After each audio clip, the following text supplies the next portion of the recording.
And 3, 2, 1.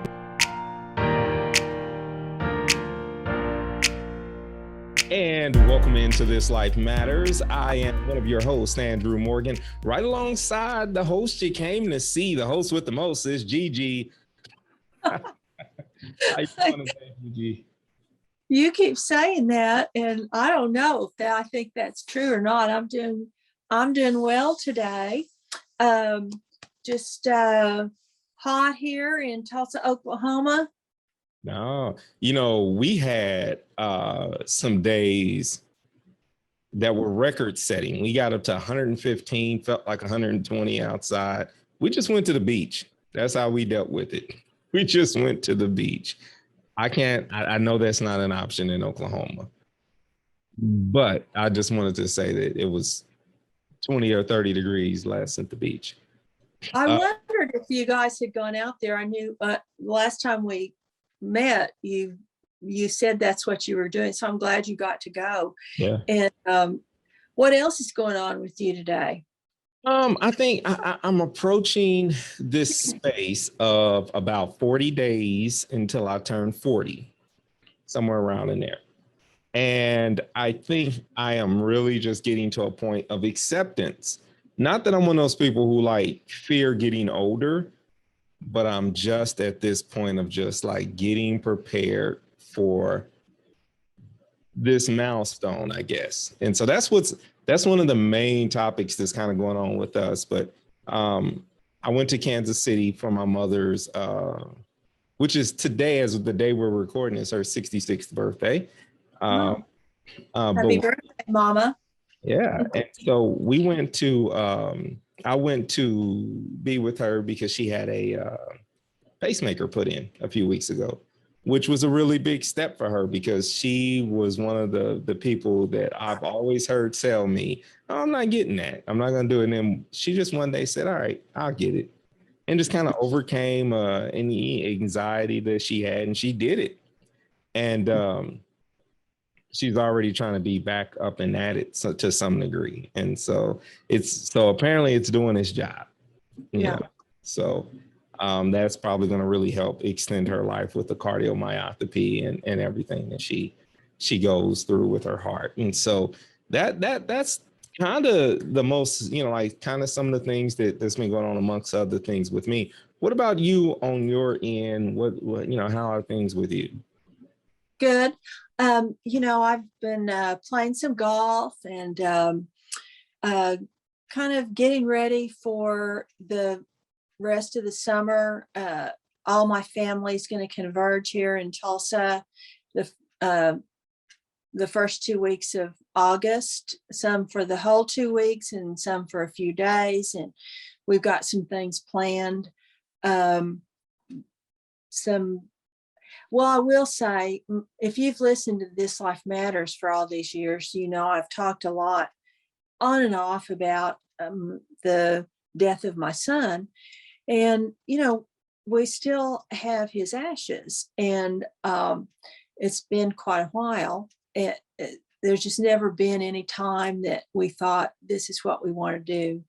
But our church has a columbarium in the back of the church. And so that's what we've decided to do with his ashes. And there's a place you can have up to 4 people.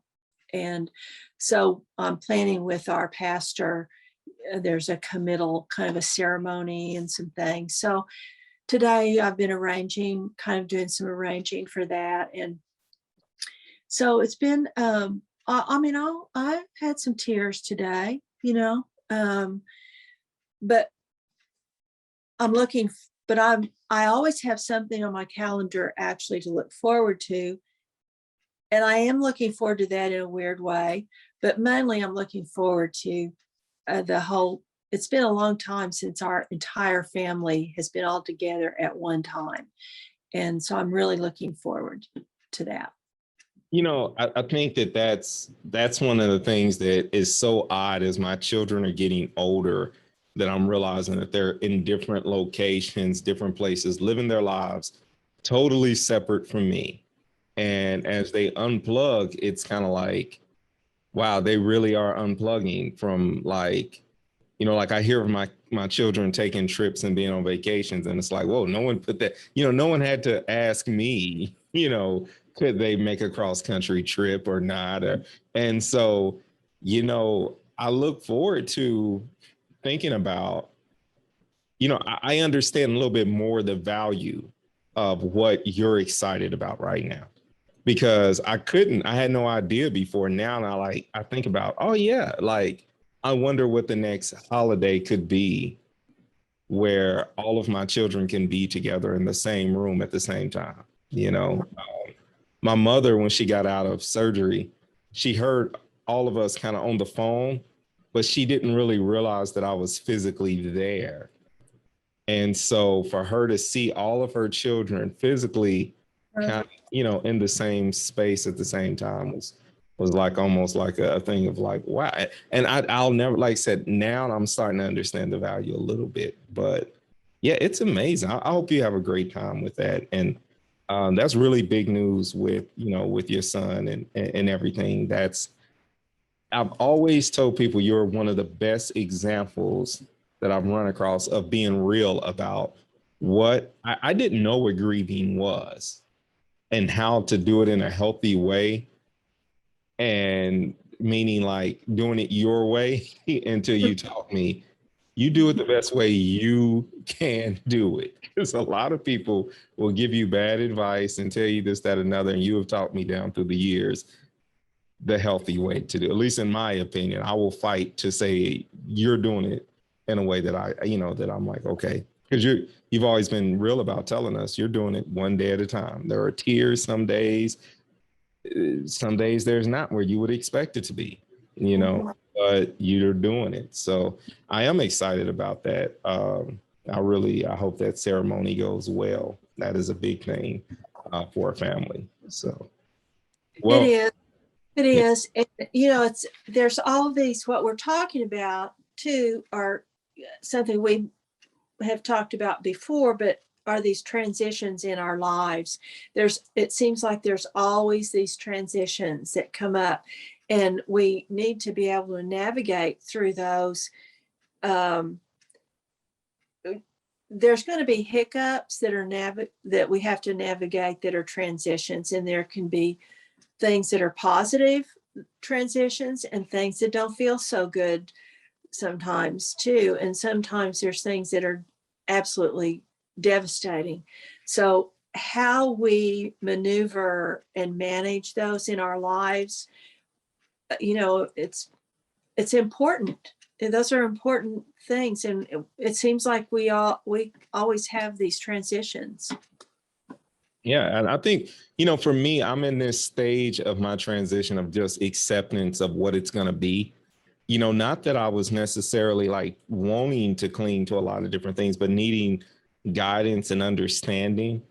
And I think from my position in life as a leader, sometimes you've really got to scratch and fight to get mentorship or guidance or to seek help when you're going through these things, because people just assume maybe you have it together or assume that you'll figure it out.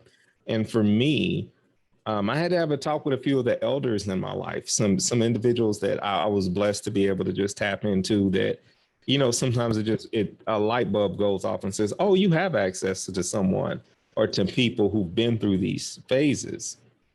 And a big part of my transition right now, going into 40, is also transitioning away from the traditional pastoral role that I've had over the past few years, as well as just I've had in general.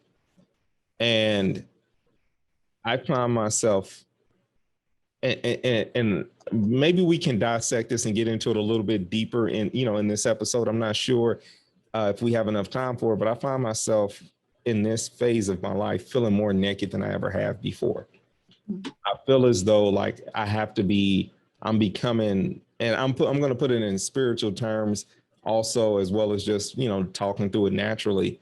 I feel like I'm almost having to become undone in order to move into the next phase of my life.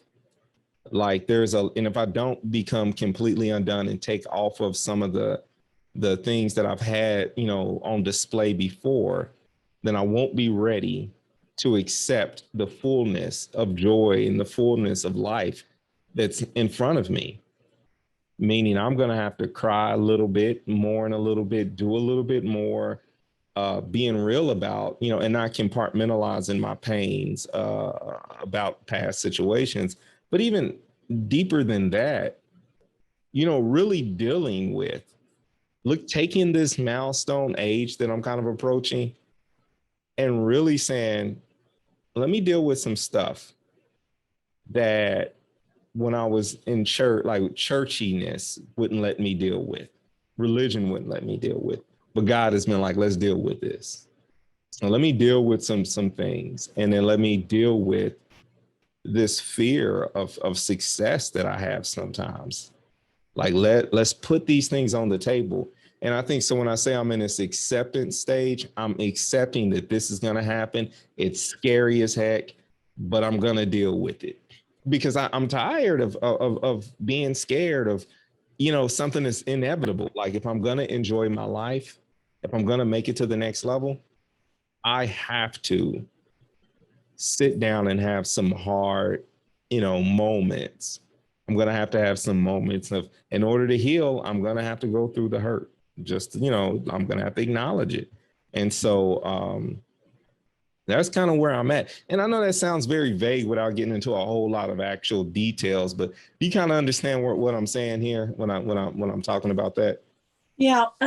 What I heard you say is that you're in a very vulnerable spot right now, that you feel vulnerable. By saying I feel naked, you're saying I feel vulnerable.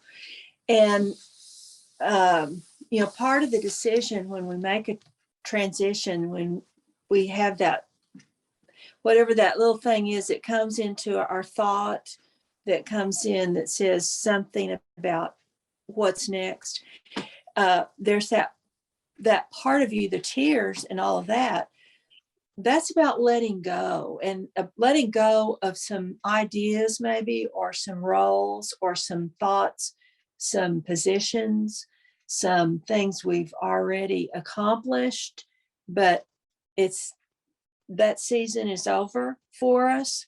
And I think that's really hard to do a lot of times. Sometimes I guess it's not. When you're done, and you know it, you just go on.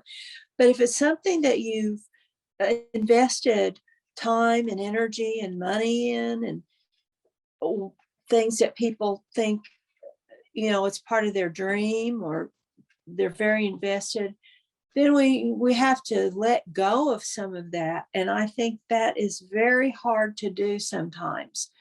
And in order to evolve into the next phase of whatever we're doing, there is some of that shredding and tearing away.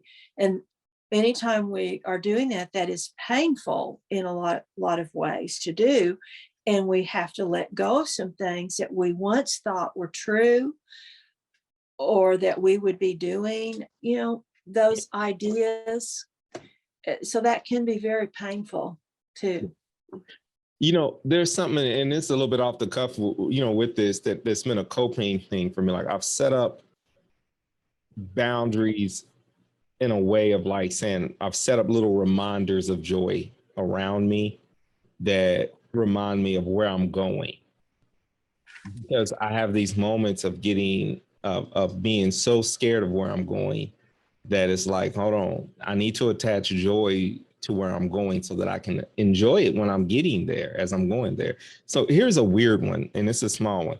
I have these Funko Pops, which I told myself I'm not going to get involved with it. About 2 years ago, I said, I'm not going to start collecting these things. I can see now where they're addictive and people keep buying them. And I'm not going to you're not going to sucker me. And then here I am. I have like 1, 2, 3, 4, 5, 6, 7 of them. What are they? What are you talking about? These little things here. Oh, okay. Right. So this one is, I brought this one the other day because it's Spike Lee when he won this is what he was wearing when he won his first Oscar.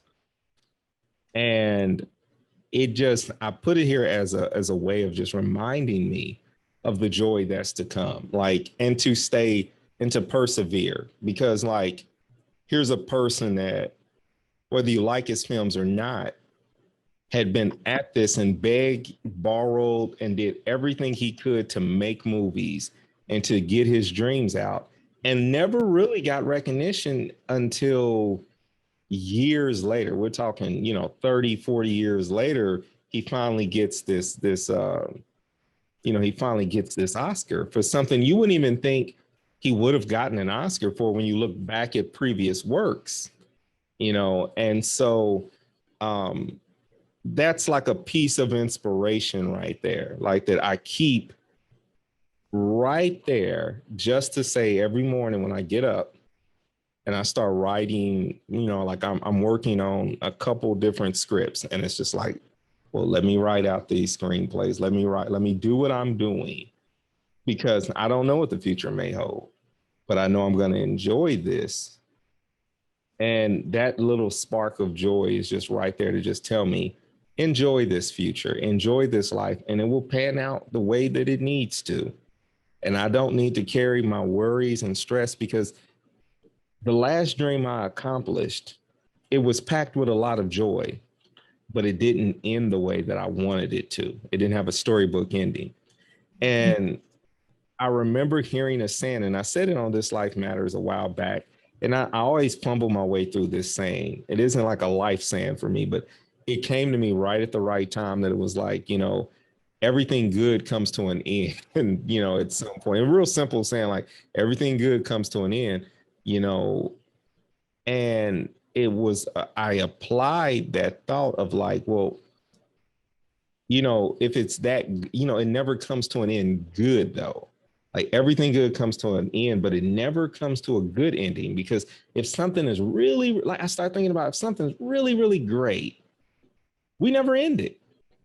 And like, for me, like, and what I'm saying is, like, so for example, well, it's just like, it's anything in life. If something that you're just having so much fun, like you're over your cousin's house and it's time to go home, the fun never really, you don't want the fun to end, but it has to at some point. And that ending doesn't feel good, but you're okay. One, you might be able to come back over. You may be able to spend a night, whatever it might be, but at some point, good things always come to an end, and it's okay. It's okay to look at life and recognize that you don't get a chance to do something and have fun forever, especially when you're called to do something else. And so my time as a pastor was really great. Like, I still get text messages from people every day almost. Like, it feels like it without fail. I get messages from people who say, thank you for what you've done in my life, and thank you for being there. And, and I was in a unique situation where I was a part of the process of saving a person's life here and there. And so those messages still come to remind me. I think the hardest part with transition is like being realistic with knowing, like, okay, there's another group of people I can help with this that I'm doing next. And that I can't be stuck in this cycle of just trying to be, like, I can't stay still and say, well, I've got to be a mentor to this person. Maybe I can do it in another way, but like, I might let some of those people down. They may think I should be in church forever in this particular fashion that they see me in. And I can't live according to what they want. And I think for a long time, that was one of the biggest anxieties, was that I wanted to be everything to everybody. And now I'm graduating into this space of my life of realizing you can't do that. It was a good time. Good times always come to an end, and and sometimes they hurt. When you really, really were having a good time and enjoying what you're doing, it's okay. It's reasonable, because you wouldn't have quit if it wasn't fun, if it wasn't great, if it wasn't affirming and everything you need. So pastoring has done everything for me up until this point now, where it stopped being and doing everything for me. And I started hearing and feeling a call in another direction and recognizing that that was and is what God is calling me to. And I need to be where I'm supposed to be instead of what's comfortable. So, You know, I've got a few years on you, and it's easier for me to look back over the adulting years because I've been an adult longer. mhm. And but what I'm seeing in you is that something that's easier maybe for me to see because of the years I've had that I've seen it happen, is that all those things that you've done are just the stepping stones to the next thing. And it's when you get to be my age, you'll look back and there's going to be a lot more things that you've done than what's just coming up now. Because one thing just builds on the other. And we don't know what that's going to be until after we get there. It's very odd how that works. we can imagine at a certain point, we can have a dream, or we can have a outlook or a view to what we think is going to happen. And sometimes that doesn't happen, and sometimes it does. But then in your life, you can look back already. You can look back and see this led to this, led to this, led to this, led to this. And that's the way it works. So I think it's exciting to evolve is my word for 2021. We know that. Good word. That. And I think that's very exciting. I think those are exciting times when we're doing that. And you get to a place where you're doing the next thing, and you do that a while, and then there's going to be some other thing that comes into it that moves us. If we allow it, it will move us into the next chapter. And so, and I tell clients that, teenagers don't see the chapters in their lives. They haven't in the book of their lives yet. They think sometimes this is the best it's going to be. This is what it is. And if it's not good, they can get very depressed. And there's a lot of kids that, take their lives even because they think this is the final chapter. This is all it's going to be. But when you look back on your life, you can see the different chapters, the different phases, the different seasons of life that we live through. And until we die and we make our final transition to whatever that's going to be, we can keep doing that, which is, I think, very exciting. All we need to do is to allow the open ideas to be able to come to us and to consider them. And we don't have to do everything that comes into our head. We don't have to say yes to everything. I don't mean that, but just being open to what the next chapter is going to bring that in itself can be the joy that we can experience, is to the looking forward to, oh, well, this is happening, and where's this going to lead? Yeah. Let me ask you, you've gone, and since, you've gone through different transitions, from your perspective now, what were a few of the ones that scared you the most? I remember when I really wasn't scared to go to high school. I really wasn't scared to go to college. I really wasn't scared to get married. I really wasn't scared to have kids. But I remember when I decided I was going to go back to school. And I was, 38 when I went back to school, to college, to get a graduate degree. I think that scared me a lot until I actually got into the class. And I thought, why did I only enroll in 3 hours? I should have taken 9 hours because I knew that what it was I really liked it. And I thought, oh, well, this is a waste of this semester. I should have taken 9 hours.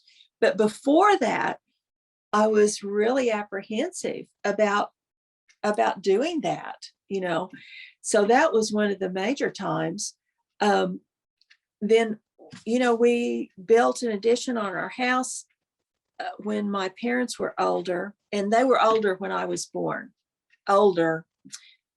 My mother was 40 and my dad was 46. I think that's older to have kids, but At that age now, I don't want to have kids. So yeah. No, but yeah, I can't even imagine it. But I remember, the decision about doing that and them coming to live with us. And my mother had Alzheimer's. And then they lived with us. My mother only 3 years and my father 10 more years. So that was kind of a scary situation too. But I actually don't approach most things with fear. So that's a harder question for me to answer. But I think and I'm not a worrier either. I get all these ideas in my head and eliminate, and come down to the one. So currently, what I'm sorting through is, I'm coming to the end of my counseling career. I mean, I'm not taking new clients right now, and I'm seeing clients I want to see, and I'm not seeing very many. And so in one way, that's very exciting. And I'm a certified healing touch practitioner, so I'm moving more of my practice to that.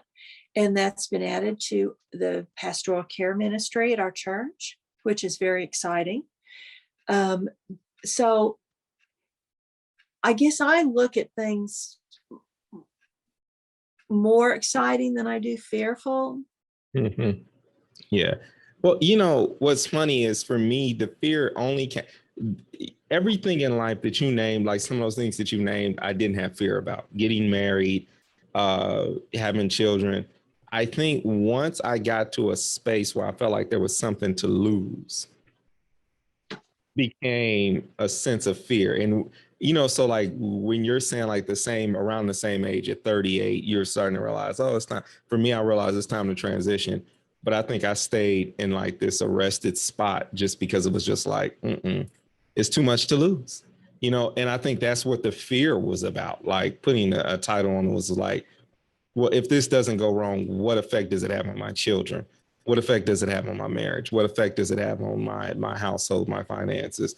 The things that I had been trying to work hard to build that I wasn't scared to get, but then all of a sudden I did have a fear of damaging or losing. And I think that's been one of the biggest, like, okay, well, what's funny for me, when you realize that it's your community that you're scared of damaging or losing, and then they reassure you that like, no, you're not in this alone. They're like, we will be with you through this process. It just gives, for me, that's the beautiful thing about the life that I feel like I live. Like when the things that matter in my life are those, and it doesn't matter that they said that they have my back, but it does mean the world. Like I still would love them if they never said it, but I think every person who could, possibly concern me or whatever, they've all just been like, no, we're there with you. Like you have to do this. You have to do what you have to do. And I think that very nature of not like living in the space of recognizing what you've earned by being careful or by being cautious or being the person that you are, and just sitting and kind of reaping the reward of knowing that like when you sacrifice for others, others are more than willing to sacrifice for you. And when it comes time for that, having the maturity to let them, Mhm. which is a show that I want me and you to get into. Definitely not today, but this is something that I'm recognizing in some of the relationships that I have right now, with my parents and my mother-in-law and my father-in-law. I'm noticing as I'm getting older and I'm transitioning to a certain position that it's like I need wisdom and conversations on how to help individuals transition with me, or be patient as individuals start to transition, because they may not transition with me. They still may want to stay where they are. But how do I recognize that, like, we're not there anymore?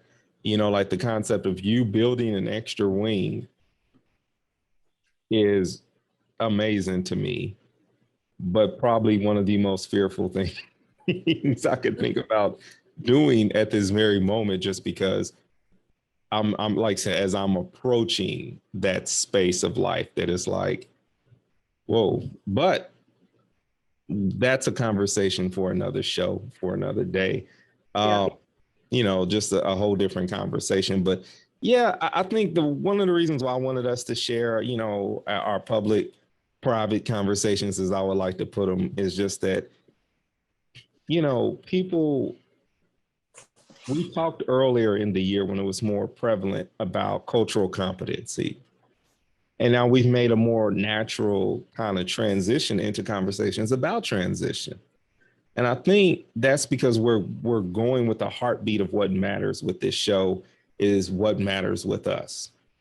And right now, that's one of the things that matters with us. But we also know that that's one of the things that's not, we're not unique to life. Like, other people are making transitions right now. Other people are dealing with things and other people need encouragement. So, I would say that if you're watching this right now or listening to this and you're going through those same transitions and other things, make sure you have some of these conversations with people, or maybe share this episode so they can hear us talk about the transitions that we've made or making.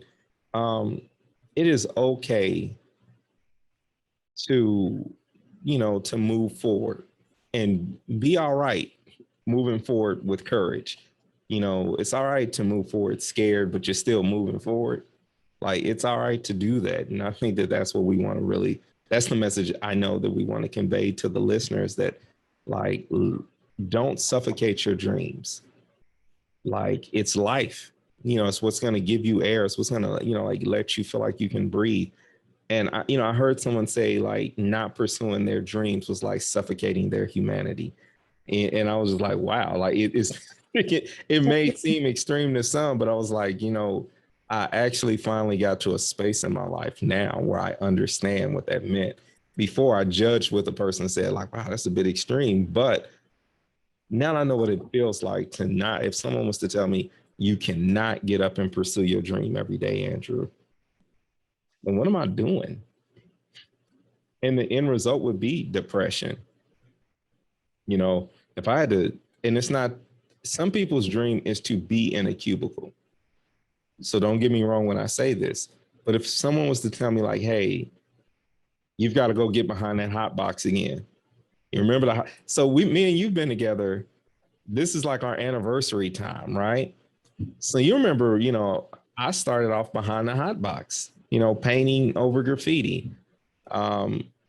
Spent some brief time in a cubicle, but then also a lot of time in the streets doing, if anything I've done in the past, if someone said, you know what, you've got to do that for the rest of your life, I wouldn't make it. I enjoyed all those things when I was doing them, but I couldn't make it if I had to go back and do them again. I couldn't breathe. I wouldn't be able to do it. It would be too smothering. The depression would be way too much for me. Yeah. So enjoy your life for where it's at. Enjoy the next phases, the next steps. That's all I have to say for this week. What about you, Gigi? Well, the reason that we do this show is because we do like to talk about things that matter. And so I'm going to end with my quote that I really love. Life begins to end the day we become silent about things that matter. Martin Luther King. All right. And remember, hate can't drive out hate. Only love can do that. Make sure you check us out everywhere your podcast can be found. Also, YouTube. If you go on to YouTube, you will always see some of our episodes. Facebook, if I am not, I will log back into my Facebook to upload this particular show. I do not log into Facebook too frequently. It is a part of me accepting my new future, and I'm hoping Facebook is not a part of it. But I will do it for you. This life matters because I love you listeners. So to go back to what I said, remember, hate cannot drive out hate. Only love can do that. We love you for listening. We thank you so much for listening. And we always end with Gigi saying, We'll see you next time on This Life Matters.